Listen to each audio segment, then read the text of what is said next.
So, what is the truthful origin of YAOSHANG in our mythology and the greatest lies by Hindu monks for the last 150 years?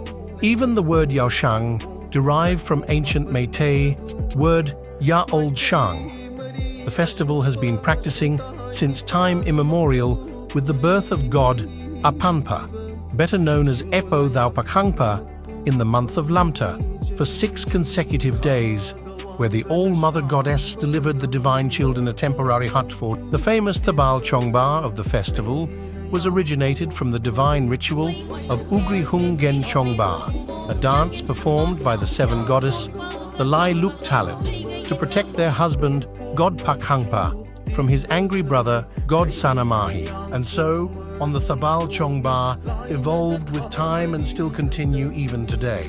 The fake narrative and Hinduization of the YAOSHANG with HOLI, begun during King Chandra Kriti or Nongdren Komba, connecting the birth of Chaitanya in Fire and Thar to the Lamta Purnima. The whole past 5 to 6 generation of Meitei falsely believed the Hindu propaganda of praying Hindu gods and imposed hailing Hari Bola. Let the truth be revealed.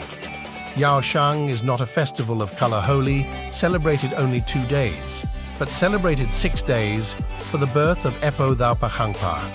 The Hindu propaganda had totally distorted our festival. So let's learn the truth and divine origin of our festival, YAOSHANG, and celebrate in our forefathers' way.